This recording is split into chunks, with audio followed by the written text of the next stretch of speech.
posibilidad ng tagumpay o kabiguan, ng ligaya o lungkot. Kaya marapat lamang na tanggapin si Jesus bilang tagapagligtas at Panginoon. At matapos yun ay panariwain ang katapatan at paglapit sa Kanya bawat araw o day by day. Ang day by day ay naglalayong umalalay sa pang-araw-araw na pamumuhay. Narito po si Kuya Ed Lapis sa mensaheng pinamagatang What do you fear to lose?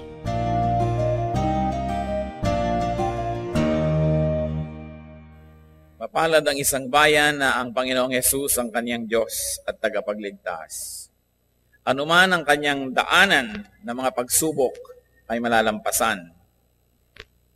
At kung ang Diyos ay maaaring maging Diyos ng isang bayan, marapat lamang na siya ay maging Diyos din ng bawat isang puso, ng bawat isang individual. Napakarami po na nagsasabing sila ay nananalig sa Diyos, sila ay makadiyos, subalit nagahari ang takot sa kanilang buhay at pinagaharian sila ng kung ano-anong mga masasamang bunga ng takot. Meron pong isang karakter sa isang pelikula na nagulat ako at sinabi niya, "The fear of loss is a path to the dark side." Ang takot daw na mawalan at takot na matanggalan ng anumang bagay ay maaaring maging daan patungo sa isang madilim na bahagi ng pagkatao ng sinuman. And I said to myself, it's a very biblical concept. Kaya napakainam itanong sa ating sarili, malaya nga ba tayo? Sapagkat kung tayo may mga kinakatakutan, lalo't ikinakatakot na mawala sa buhay, hindi nagiging ganap ang kalayaan. What do you fear to lose? Ano po ang kinakatakot ninyong mawala sa inyong buhay? Panginoong Diyos, salamat po sapagkat kayo'y malapit sa aming puso. At sa lapit na ito, Panginoon, kami humihiling na mangusap po kayo sa amin. Nawa kayo ang maging tunay na tagapagsalita. May you accomplish your holy purpose for gathering us today, and may you accomplish that purpose in our individual hearts as well as in our collective fellowship. We pray, Father, that you may be our speaker. Through our Lord Jesus, we ask that you use your servant as your footstool, as your instrument. Lift up yourself and bless your people. Deliver us from ignorance. Deliver us from fear. In the name of Jesus, we ask. Ano po ang ikinakatakot ninyong mawala sa inyong buhay? What do most people fear to lose that can lead to the so-called dark side? The fear to lose anything that can actually lead a person to commit sin. Unang-una, people are afraid to lose their physical life. Yung buhay na ito, takot na takot mawala, kaya nga mayroong handang pumatay, may handang magnakaw, may handang mandaya, mabuhay lang siya. Also, people are afraid to lose other people or their loved ones. Ang problema sa pag-ibig, pag umibig ka na takot ka na mawala ang iyong iniibig. Nagkaroon ka ng anak, ayaw na ayaw mo nang mawala ang iyong anak. Nagkaroon ka ng asawa, nagkaroon ka ng kaibigan. We are afraid to lose our loved ones. People are also afraid to lose material possessions. Kaya mga kotse ay may mga alarm, ang mga manibela ay nilalak para huwag manakaw.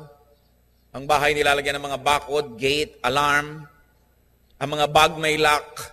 Dahil takot na takot tayong mawala ang ating material possessions, especially money. People are afraid to lose their means of production that brings them the material possessions.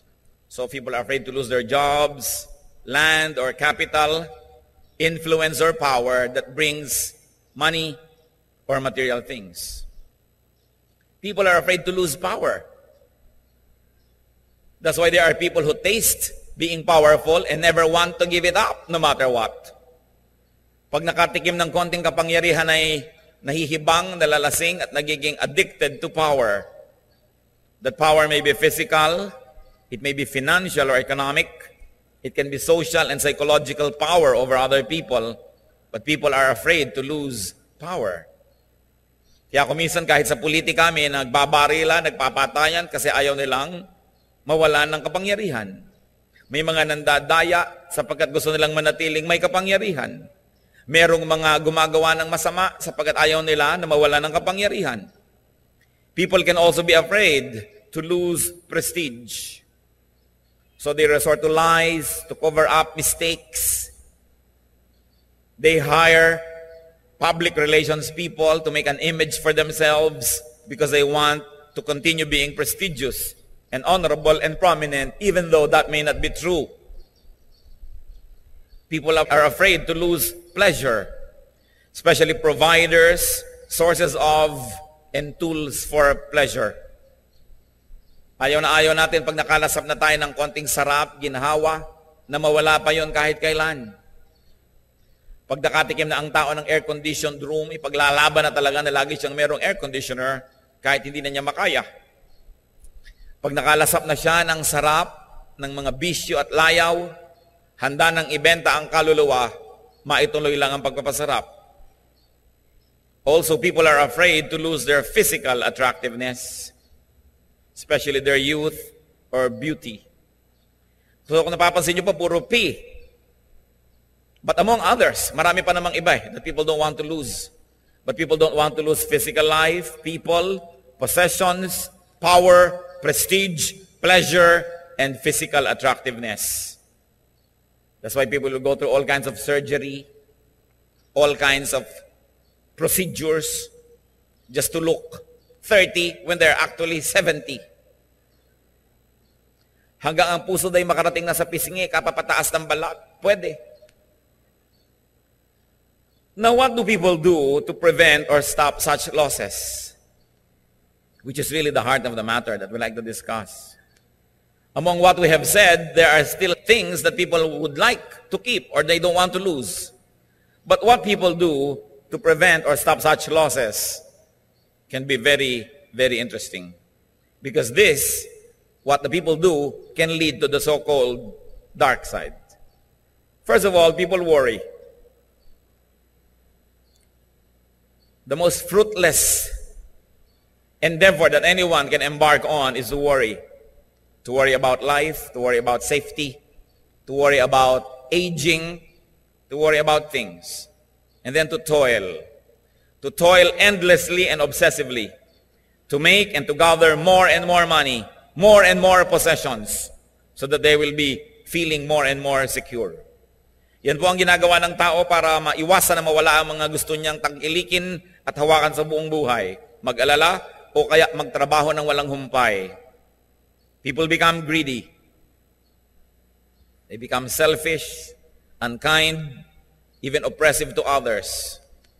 Dito po nag-aaway-away ang mga pamilya, mga magkakapatid na hindi naghahati-hati ng tama sa dapat paghatian because one of them would like to have more than others, probably more worried than others about the future. People become self-seeking, self-promoting. People become vain. Also, people destroy themselves. And in the process, they can also destroy others. Marami tayong nababalitaan na sa pagtatangka na magpa-opera para gumanda, namamatay sa operating table. Nagkakaroon ng mga complications.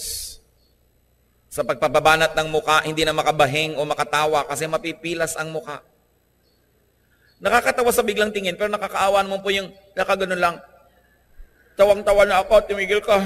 Hindi ako makatawa. Mapipilas ang mukha ko. You know, the pathetic things that happen to people just because they like to remain young-looking. When even the creases on our skin and our face can become trophies and evidences of a life well lived. People destroy themselves and others, especially when people become jealous. Because when you don't want to lose something, you become jealous. Now, what does the Bible say and teach us concerning such obsessions and fears? Salamat na lang at ang Biblia ay maraming sinabi tungkol sa mga bagay na ito na hindi natin kailangan maligaw sa pag-iisip at pagbubulay-bulay sa ganitong mga pandarayan ng sanlibutan. First of all, the Bible teaches us, do not love this world too much. Huwag sobrang mahalin ang mundong ito. Bagamat dapat mahalin, dapat tangkilikin, dapat pag sumikapang ayusin, linisin, pagmalasakitan, do not love life in this world too much because you are just a pilgrim. You are just passing through. Dumadaan lang tayo sa mundong ito, hindi tayo dito magtatagal talaga. James 4:14, what is your life? You are a mist that appears for a little while and then vanishes. Ano daw ba ang buhay? Isa ka lang usok na nandyan lang sandaling-sandali, ilang saglit, at pagkatapos ay nawawala. Hebrews 9:27, man is destined to die. Whenever I am asked to deliver a message in a funeral, in a wake, I always have a little regret inside of me. And I always think it would have been better to deliver this message before their loved one died. Isa po sa mga burden ng puso ng inyong lingkod, ihanda ang mga anak ng Diyos, ihanda ang mga tao sa pagharap sa mga kapaitan ng buhay. Isa dyan ay ang kamatayan ng mga mahal natin sa buhay dahil tiyak na darating yun. Mahirap magbigay ng ginhawa, ng comfort sa isang taong kaharap niya ang bangkay ng kanyang mahal sa buhay. Dapat yon bago pa man mangyari yon, nakahanda na ang ating loob sa pagkatiyak na mangyayari. The Bible says man is destined to die. 1 John 2:15, do not love the world or anything in the world. If anyone loves the world, the love of the Father is not in him. So anything that is physical only, anything that is fleeting, must not be loved too much. That should also include people. Do not love people too much. Baka mamaya ipamalitan nyo, sabi ni Pastor Ed, huwag na daw tayo magmahalan. Love people. But do not love people too much. Because they can become your idol, they can become your God. And if you love people too much, and if they leave you, if they fail to love you back, what will happen to you? Or they love you back, and they are so good, and then they die, what will happen to you? That's why even in the Bible, when Abraham was tested by God, the test was so severe. Matagal na walang anak si Abraham, at nung nagkaanak siya, kaisa-isang anak sa kanyang asawa na si Sarah, ay sinubok siya ng Panginoon. Genesis 22 verse 2, then God said to Abraham, take your son, your only son Isaac, whom you love, sacrifice him there as a burnt offering. Matapos manalangin si Abraham ng katagal-tagal, at nung siya ay 100 years old almost, ay binigyan siya ng isang anak. Nung ang anak niya na ito ay mga 10 years old almost, sinabi ng Panginoon, gusto ko, itali mo si Isaac, ialay mo siya dun sa altar, sunugin para sa akin. Sumunod si Abraham. It's a very, very interesting test. Could it be that God wanted Abraham to be sure that Isaac has not replaced God in his heart? Dahil pag nagkaroon ka ng anak, pwedeng mapalitan na ang lahat. Pati asawa na papalitan pag may anak. Yang anak ko, pagka mabuti ang grades. Yang anak mo, pagbabagsakin. No? Pero anak ko, maraming mga asawa nagsaselo sa anak dahil parang nalimutan na siya ng asawa niya mula nung nagkaanak. Lalo siguro kung 100 taong ka naghintay. Tapos ngayon, hihingi ng Diyos. Sinunod po yan ni Abraham. At to make a long story short, when they were already on top of that mountain and he bound this little boy and he was about to slay him, to offer him, an angel of the Lord stopped him. At sabi sa kanya sa Genesis 22:12, do not lay a hand on the boy, he said.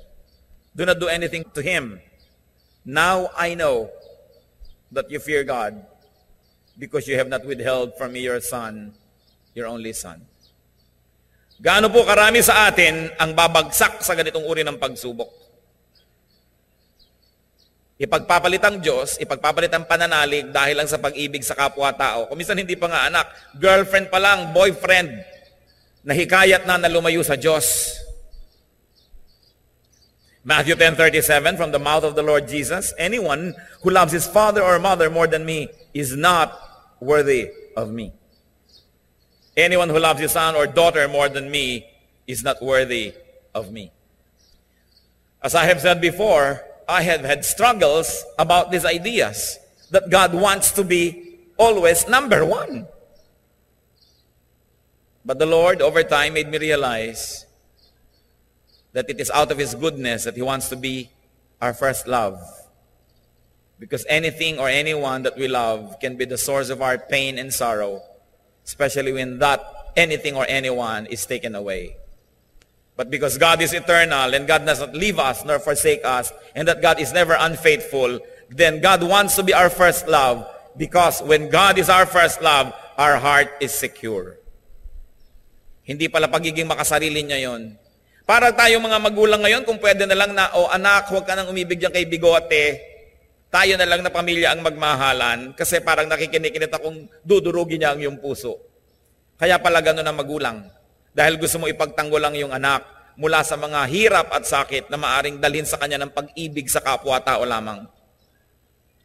Kaya napakahalaga na ang Diyos ay unahin. The way we love people, and even the intensity with which we love them, is only a habit. You love people so much because you have decided one time in your life that you're going to give your all and that you're going to love this person so much. But you can decide to love God the most and then love other people next. So that when these people come or go, you will be affected but not shaken. You may feel some sadness, but you are not going to be broken, because your number one is the Lord, who never leaves you nor forsakes you. Kaya sabi sa Deuteronomy 6:5, love the Lord your God with all your heart and with all your soul and with all your strength. Kung minsan po pag kami mga namatayan, o kaya may sakit ang kanilang mga mahal sa buhay, tapos lalapit sa akin yung mga tao, halos madurog ang puso ko sa awa sa kanila, dahil parang guguho ang mundo nila pag nawala ito o dahil nawala ito. Ibig-ibig ko lang sabihin, kasi naman minahal mong sobra. Minahal mo dapat, pero hindi higit sa pag-ibig mo sa Diyos. Na gayong nawala siya sa iyong buhay, gusto mo magtirintas kahit kalbo ka. Nakatingin ka sa lumulubog na araw, kahit gabi na. Kasi sobra ka nagmahal. Gaano karaming mga magulang ang napakaganda ng paninindigan sa buhay na nasira lahat dahil sa pag-ibig sa anak. Gaano karaming mga amor proprio at dangal ang niyurakan, binaliwala dahil sa bulag na pag-ibig sa tao.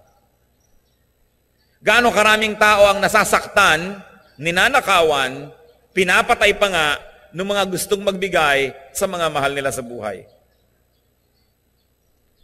Nakakakita kayo kuminsan ng mga pumapatay, nagdanakaw dahil para mapag-aral ang anak. Dahil sa pag-ibig sa anak, isasangla ang kaluluwa. Mahalin natin ang tao, subalit dapat bilang mga nilalang ng Diyos, alam natin ang hangganan ng pag-ibig na ito. At nang sa ganon, hindi tayo sobrang kawawa.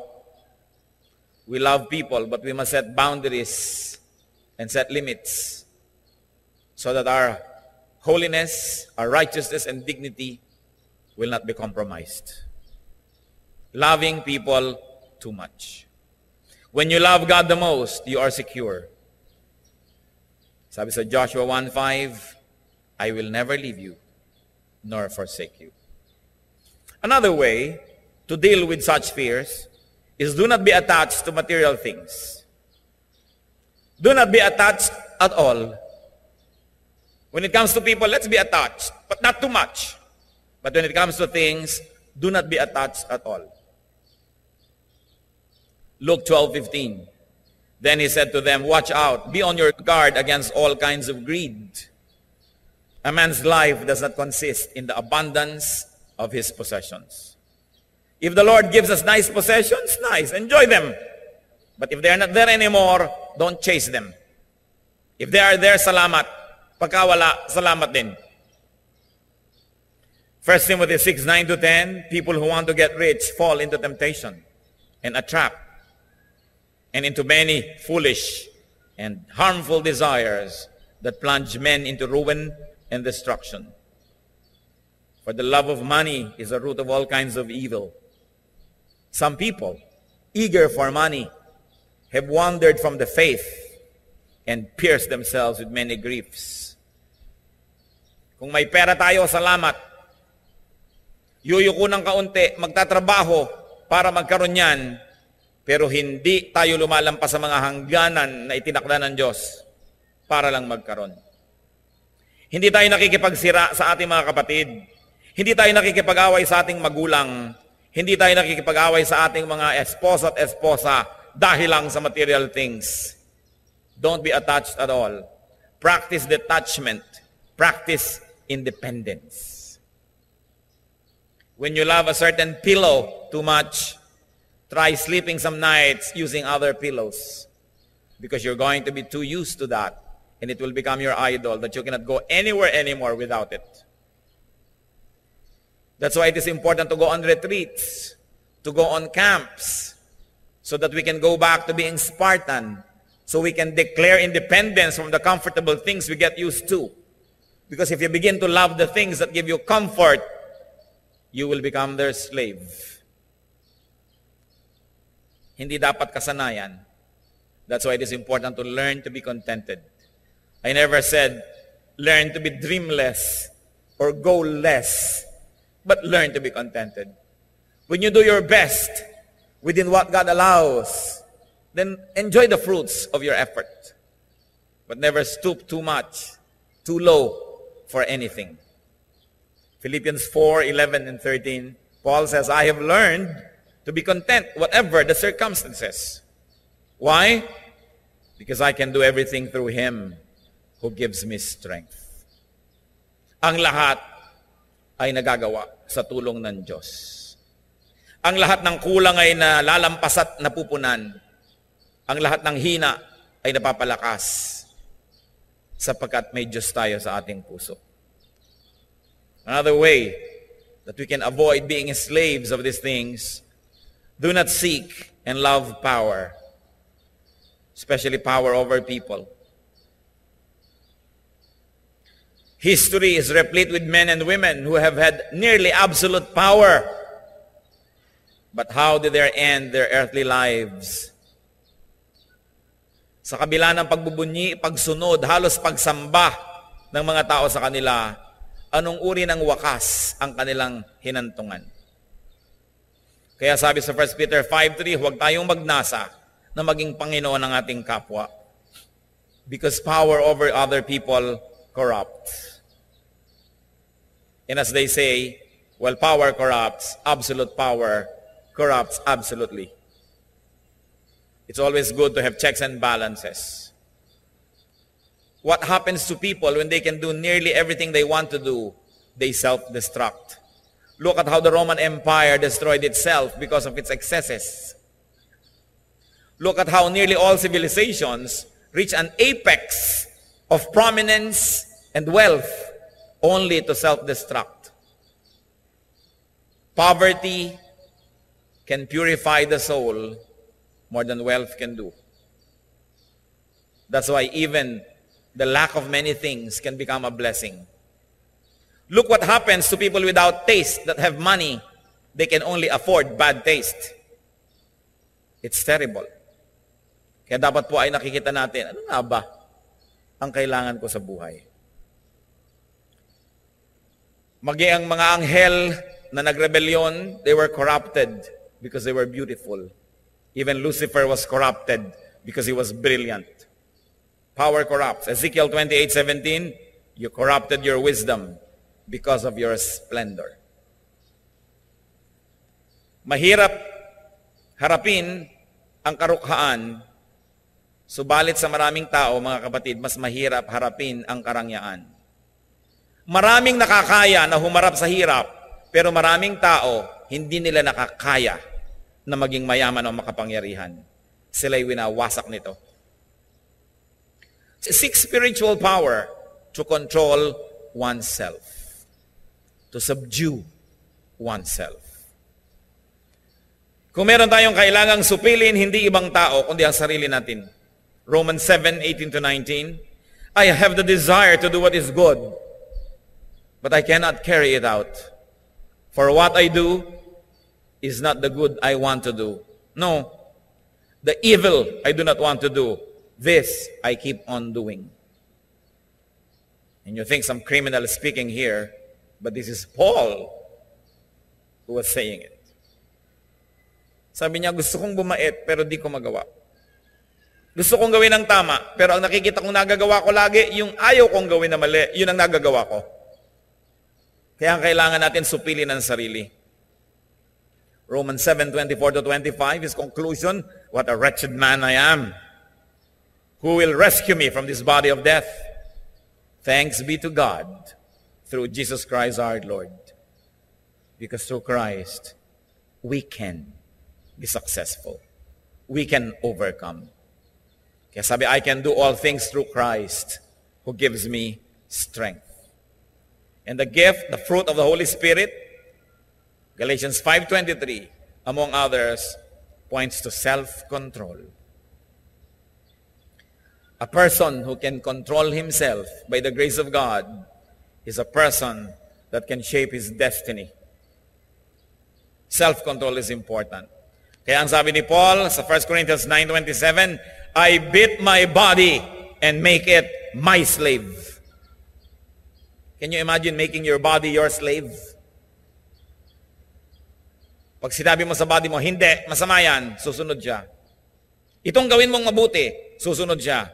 Gaano karami po sa mga tao ang alipin ng kanilang katawan na ang totoo, yung katawan nila ang amo. Sabi ng katawan, huwag ka munang gigising, masarap pang mahiga. Sabi ng katawan, sundin mo ang sexing yan, sundan mo siya at siya ay yung dapat na maangkin, sunod ka naman. Sabi ng mata mo, sundan mo, sunod naman ng mata mo. Sabi ng paa mo, tumayo ka, habulin mo, habol ka naman. Sabi ng sikmura mo, masarap lahat yung nasa hapagkainan, kahit marami pa sa likod mo sa pila, sa buffet na ito, kunin mo lahat. Kaya santambak yung nasa plato mong ganyan. Sinusunod mo yung katawan. Sabi niya, I beat my body and make it my slave. Because this body becomes the entry point to the dark side, so to speak. Do not seek and do not love prestige, prominence. To be well known is a horrible burden. Look at many people in the show business. They do everything to be known. And once they are known, they hide behind large, dark glasses. They pay so much for privacy because they know that to be known is a burden. Yung po mga gustong sumikat, hindi nyo palang alam ang bigat na dalhin ng pagiging kilala. Luke 20:46, the Lord speaking here, beware of the teachers of the law. They like to walk around in flowing robes and love to be greeted in the marketplaces and have the most important seats in the synagogues and the places of honor at banquets. Sabi, huwag nyo silang tutularan. Gusto nilang laging bida, laging sikat. Hindi ganyan ang dapat mangyari sa isang tao. And of course, do not be obsessed with pleasure. Huwag laging magharap ng sarap. Do not seek and do not love pleasure. Yun pong kwento tungkol doon sa maraming iba't ibang uri ng buto. May tumubo, may hindi. May tumubo pero hindi lumago. Luke 8:14. The seed that fell among the thorns stand for those who hear, but as they go on their way, they are choked by life's worries, riches, and pleasures, and they do not mature. The goal of going to church, the goal of Christian life after being saved through faith in the Lord Jesus is to grow and mature and to be like Christ. But many people do not mature because they love pleasure, not discipline. Sinasabi ko lagi, para po mag-mature, dapat may ministry ang isang tao. Pero iba, ay, naku, mahirap yan. May mga meeting, may demand sa oras mo, makakabawas sa iyong free time, sa iyong sariling kagustuhan, so wag na lang. So they end up not maturing at all. Do not be obsessed with pleasure. Pleasure is ephemeral. It is fleeting. Tulad nyo, paypayan kayo ng paypayan, ba't ayaw nyo tumigil? Dahil sa isang paypay mo may hangin, tas wala na uli, kaya uulitin mo uli, tas uulitin mo uli, ulit ka ng ulit ng ulit ng ulit. And sometimes, the calories you burn by moving your arm makes you hotter than the wind and swift of wind that it brings to you. Ang sinasabi ko lang, sa isang paypay mo may sarap, uulitin mo ngayon, kaya ulit ka ng ulit ng ulit. Ganun po ang sarap sa buhay. You always have to work so hard to keep experiencing it. And the moment that the stimulus is not there anymore, you are empty. Just like people who find comfort and happiness in watching, let's say, CDs and videos. So when the names are there, scrolling up the screen, and the show is ending, what do? Pop in another disc into your machine because you're empty and alone again. Because the things that we depend on for entertainment, for happiness, never last. While they may be enjoyed, especially if the Lord allows you to enjoy them and gives them to you, do not love them. Treat them as a dispensable item in your life. It's there, good. If it's not there, life is still good. Kaya maganda nga sabi ko yung mga nagka-camp, nagre-retreat, when you go back to basics, when you convince yourself that you can live without many things that you have been used to. Hebrews 11:25, even Moses is commended. He chose to be mistreated along with the people of God rather than to enjoy the pleasures of sin for a short time. Siya po'y lumaki sa royal court ng Ehipto, subalit minarapat pa niya at minabuti na makilala na isang Hudyo, isang Hebreo, at maging mistulang alipin na rin tulad ng kanyang buong lahi, kaysa siya ay magpasasa sa mga sarap sa Ehipto na kadalasan ay maraming kasalanang kasama. Do not be obsessed with youth and with physical beauty. Husbands are enjoined by the Bible. Sabi niya, be faithful to the wife of your youth. It is not to the youth of your wife. Very clear, to the wife of your youth. So that if your wife grows older, especially if she looks old because of you, continue to love her. Sometimes some women are deceived and are actually obsessed and oppressed by this culture that tells them that they must look forever young. But how can you defy the forces of gravity for long? Gravity will win. So kailangan tayo sobrang obsessed dyan. Kung talagang 70, 60 ka na, natural, may konti ka ng puti, napaka-abnormal naman na itim pa rin lahat ang buhok mo. Napaka-abnormal na niwala man lang kulubot ang iyong mukha.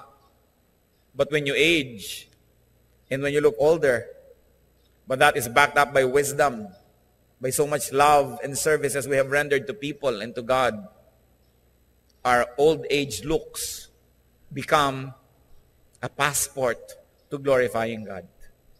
Hindi baling nagmumukhang matanda ang tao basta may pinagkatandaan. Basta may pinuntahan ang kanyang pagtanda. Hindi pagbuka ng kanyang bibig ay puro walang katuturan na naman ang mga lumalabas sa kanyang bibig. Dapat talaga siya magmukhang 10 years old. 1 Peter 3:3-4, your beauty should not come from outward adornment, such as braided hair and the wearing of gold jewelry and fine clothes. Instead, it should be that of your inner self, the unfading beauty of a gentle and quiet spirit, which is of great worth in God's sight. Hindi po sinasabi sa mga babae na magmukha na lang kayong losyang o tiriringgay. Sinabi, magandang-maganda kayo. God is God of beauty. Pero kung ang ipinagmamalaki nyo lang na kagandahan, 3 oras kayo nagtirintas, naganggasantol ang mga perlas ninyo, kaya pala nagkakandaubusan ng perlas sa Mindanao, suot nyo lahat ngayon. Kung yan lamang at wala namang iba sa kalooban, baliwala. Ang tunay na magandang kagandahan, bukod sa nakikita ng mata, ay yung kagandahan ng kalooban. Don't get this scripture wrong, kasi akala nila to be Christian is just to look as if nature has devastated and left you like that. It's good to be well appointed. But if that's all that there is, then that's not much. He says, instead it should be that inner self, which is precious in God's sight. At hindi masyadong magastos yung beauty care na yon. Hindi masyadong mahirap gawin. Affordable to all. Ano po ang challenge sa ating pinag-uusapan mula pa kanina? What you desire to have. What you desire to keep. What you fear to lose will become your master. Ano man ang gusto nyo, hinahangad na makamit, hinahangad na huwag mawala, yan ang inyong magiging amo. Kaya may mga tao, may payong, ang ganda-gandang payong, ayaw gamitin pag umuulan dahil baka kalawangin. Amo ang payong.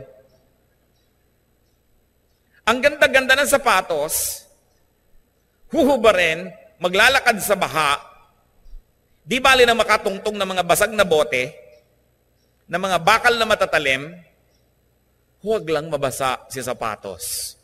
Yan ang sinasabi nating amo ang mga gamit.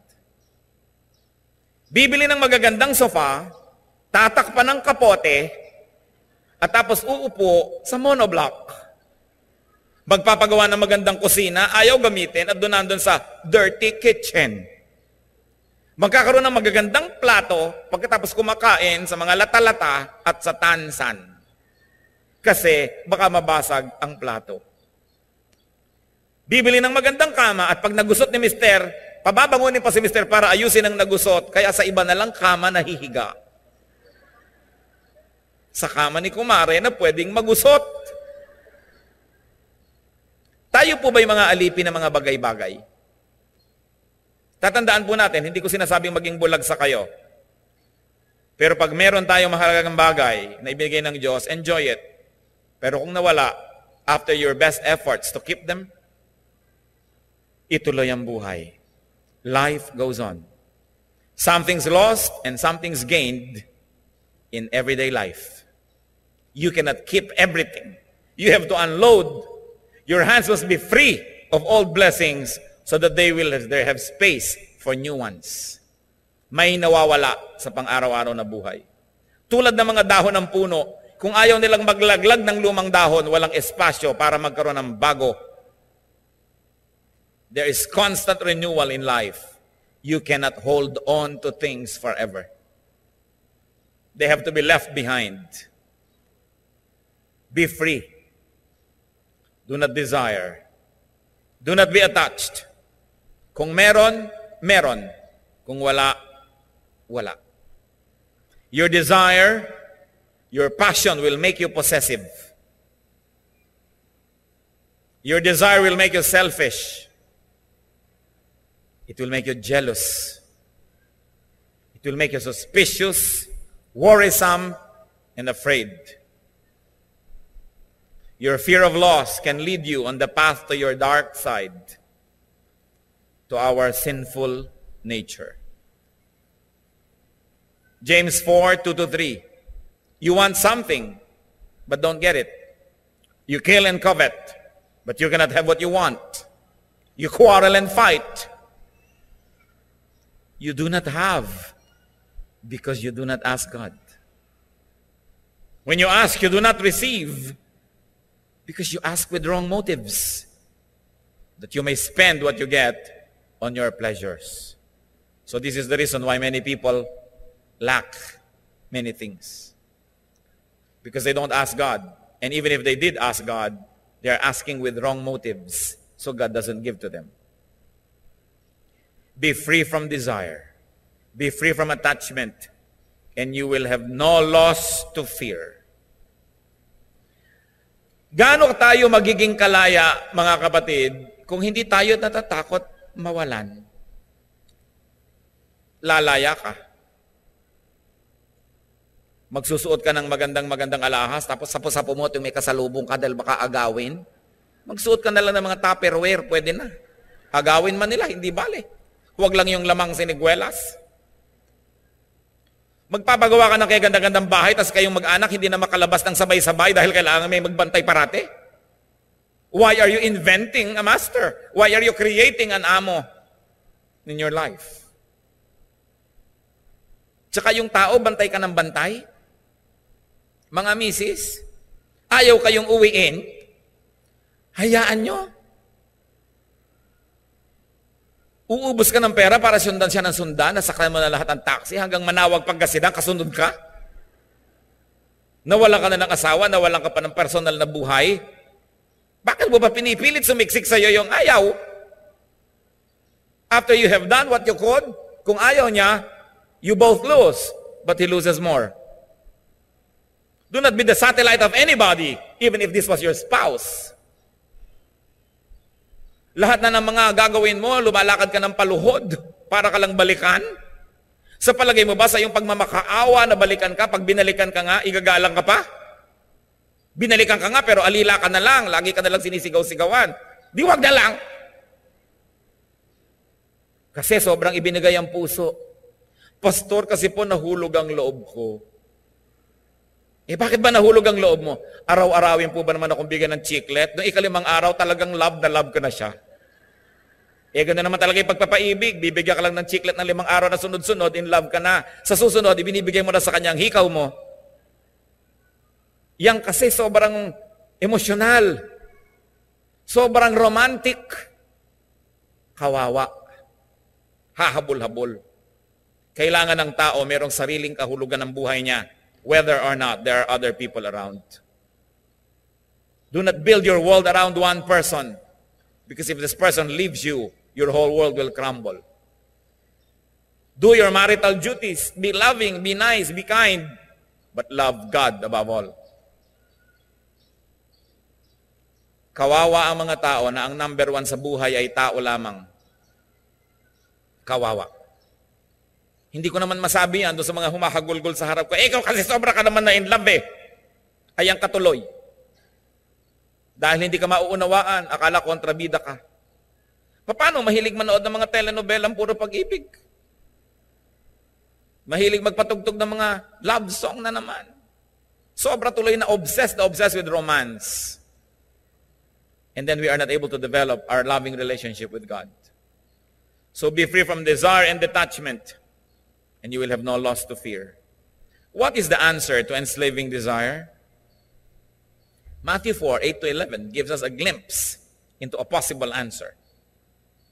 Again, the devil took him, meaning the Lord Jesus, to a very high mountain and showed him all the kingdoms of the world and their splendor. All this I will give you, he said, if you will bow down and worship me. Ang kapal naman ng dyablo. Sabi kay Jesus, ibibigay ko sa iyo ito lahat kung ikaw ay yuyuko sa akin at sasambahin mo ako. Jesus said to him, away from me, Satan. For it is written, worship the Lord your God and serve him only. Then the devil left him, and angels came and attended him. What is the way to be free, brothers and sisters? Worship God. Don't worship men, people, women. Don't worship your loved ones. Don't worship things. Don't even worship ideals and isms. Worship God, and you will be free. And in that sentence also, dalawa lang yan, subject and predicate, dalawang words. Worship God, meaning you worship God. You don't just treat God any way you want, but worship God. Because when you truly worship God, there will be not enough space for other idols, for other things that can become the entry point for your sorrow. Put God first. and everything and everyone else will fall in their right places. Huwag sobrang ibigin ang mundong ito. Kawawa kayo. Learn a certain detachment by being attached to God. Kailangan umiinog ang mundo natin sa ating Panginoon. Well, we have family, we have friends, we have endeavors, we have businesses, we have livelihood. All these are but temporary. One time, the Lord was asked, sino po ba sa maraming naging asawa na namatay isa-isa, nag-asawa uli, namatay, nag-asawa, namatay, pagdating doon sa kaharian ng langit, sino pong asawa niya? At napakalino ng sagot ng Panginoon, wala na siyang asawa doon. So yung asawa nyo ngayong katabi nyo, ang totoo lang, hindi nyo na siya asawa sa kabilang buhay. Pero huwag nyo namang itakwil ngayon pa lang. Mahalin. Pero huwag payagan ng sinuman na maging Diyos ng ating buhay. Let's do our human duties, but let's not forget our relationship with God. Be free in Jesus. Sa inyo, paano ko gagawin yan? Kaya ko ba yan? Philippians 3:8. What is more? I consider everything a loss compared to the surpassing greatness of knowing Christ Jesus my Lord, for whose sake I have lost all things. I consider them rubbish, that I may gain Christ. What do you love to have? What do you love to keep? What do you fear to lose? Beware of that which you love too much. Sabi din ng character sa movie na ito, and I like to quote because it has great biblical truth, attachment leads to jealousy. Train yourself to let go of everything you fear to lose. And if I may add, you will be free. You will be free in Jesus because the truth sets free. Heavenly Father, we thank you for who you are, that you can be our number one. You can be our everything. Palayain mo kami, Panginoon, sa sobrang pagkakasangkot sa tao at sa mundo, na kumisay nalalampasan pa ang aming relasyon sa inyo. Ihanda mo kami sa lahat ng maaaring mangyari at mawala sa aming buhay. Basta't kayo, Panginoon, ay naroon at hindi nawawala, natitiyak namin na kaya naming lampasan ng anumang bagay. Because we can do all things through you who give us strength. Mga kapatid, tayo yumuko sa namandalit tumanahimik at magbulay-bulay. Do you have an Isaac in your life? Meron ba kaya na tao o bagay na maaaring nalilito na tayo na yun ang number one sa buhay natin? Hiningi tuloy ng Diyos para lang mapatunayan na hindi nga totoo yun. Who or what could be your Isaac? May we be like Abraham, who passed the test because he was willing to obey God, even it could have meant losing his son. Mahirap gawin, mahirap sundin, pero mas mahirap hindi gawin at mas mahirap hindi sundin. Because when God is with us, we can accomplish anything. Dear Lord, teach us. Let us see ourselves through the mirror which is your word. Turuan mo kaming ibigin kayo higit sa lahat, higit kanino man. Turuan mo kami, Panginoon, na huwag sumamba sa mga bagay na nagpapasama ng aming ugali, nagpapapangit sa mga relasyon namin sa kapwa, lalo sa inyo. Set us free, O God. We want to be free to give you number one place in our hearts. We don't want to be a slave of things and people. It is for freedom, for our freedom that Jesus died. Magbulay-bulay tayo sandali, mga kapatid. Let's bow before the Lord and ponder the realities of our life. If there's anything that enslaves you, declare freedom right now. In the name of Jesus. I am not asking you to be less human than God intended us to be, but only to be correctly humane, and not to forget the Spirit of God that is in our hearts, that is the eternal part of who we are. be alone with God for a while, and let the Spirit finish this message and lead us to practical applications in our daily life.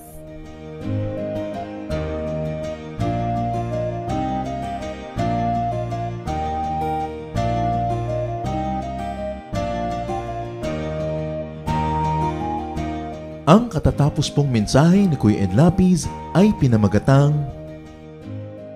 What do you fear to lose?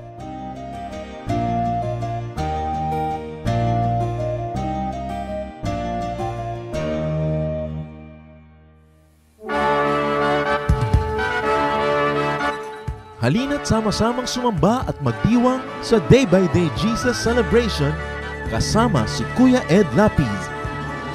Bulwagan ng Panginoon, PICC, one Sunday a month, Philippine International Convention Center, Rojas Boulevard, Pasay City. All other Sundays, sa mga day-by-day mini-bulwagan ang pagtitipon.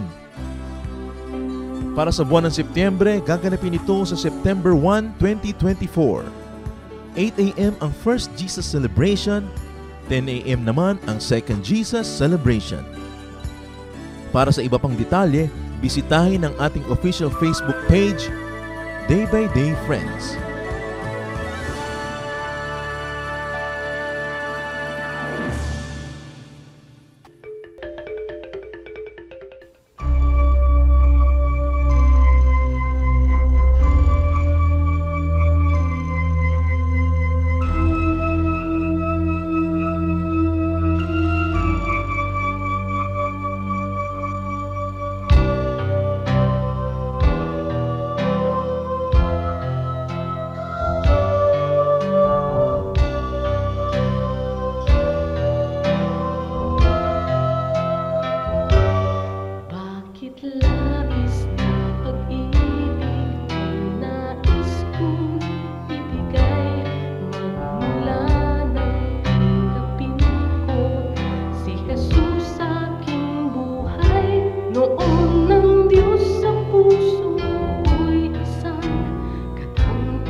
Oras na po para pansamantalang magpaalam ang programang Day by Day.